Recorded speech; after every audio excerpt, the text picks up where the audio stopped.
Finally, let's wrap this episode up with a report on two compelling books on leadership released by someone who is very much qualified to speak on the subject.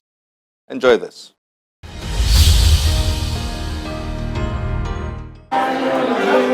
Two books on leadership, Motives for Leadership and Lead Global, written by leadership coach and CEO of Kish Global Consultants, Dr. Taiwo Ojo.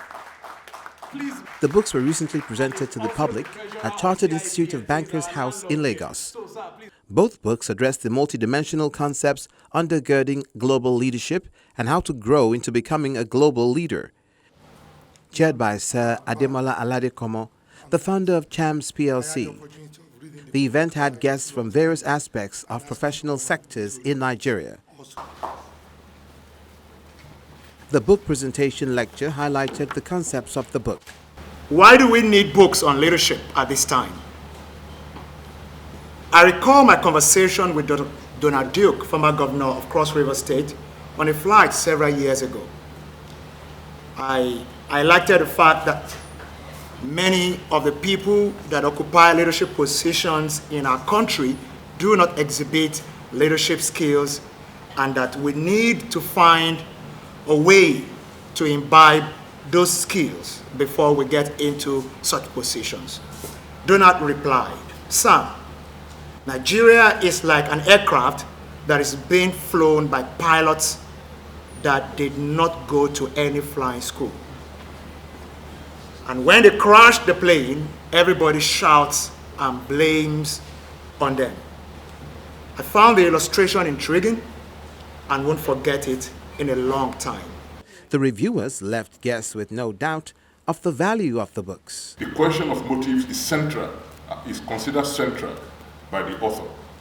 And here is my own inspired interpretation of the author's message, putting together all the leadership tips and toolkits shared throughout the book, that when an individual develops a strong enough body for a particular area of concern that transcends self-interest and is sufficiently detached from the outcome of his engagement, a leadership space is immediately created. And so such an individual decide to seize the momentum with authenticity and enough passion, mixed with clearly defined purpose. This will ultimately unlock the resources, visible and invisible, that will make his inspired vision come to pass. Put differently, when the motive is right, virtually all other parts of the leadership equation will work themselves in. The author actually, in terms of methodology, employed a very rich and practical way of writing, driven on the subject of globalization, leadership, and what are the pitfalls on your path to being a global leader. The book is dedicated to someone that the world acknowledged as a charismatic, transformative, and authentic leader in the person of the late Nelson Mandela. There was a spoken word performance to spice up the event. There's a great difference. There's a great difference between a leader and a boss. When I hear the word leadership, my mind travels back to the olden days at Ukpa that burns itself to light the way for others. But when I hear the word boss, my mind travels back to the downfall conductor that's shouting, "Oh, Shodi, oh, Shodi, oh, Shodi, enter with your change, oh." Any bus stop now 150. You know, bosses drive people for their own benefit. But leaders lead as examples. A leader doesn't necessarily have to be rich because it will make sense out of every nonsense. After all, riches is not all about money. A leader doesn't necessarily have to bask in three-piece suit.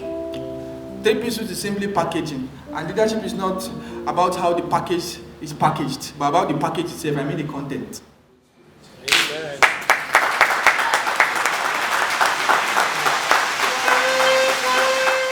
Taiwo Ojo's new books shed light on a subject that has been out of global concern for a long time. It's particularly relevant to Nigeria. Guests shared this view.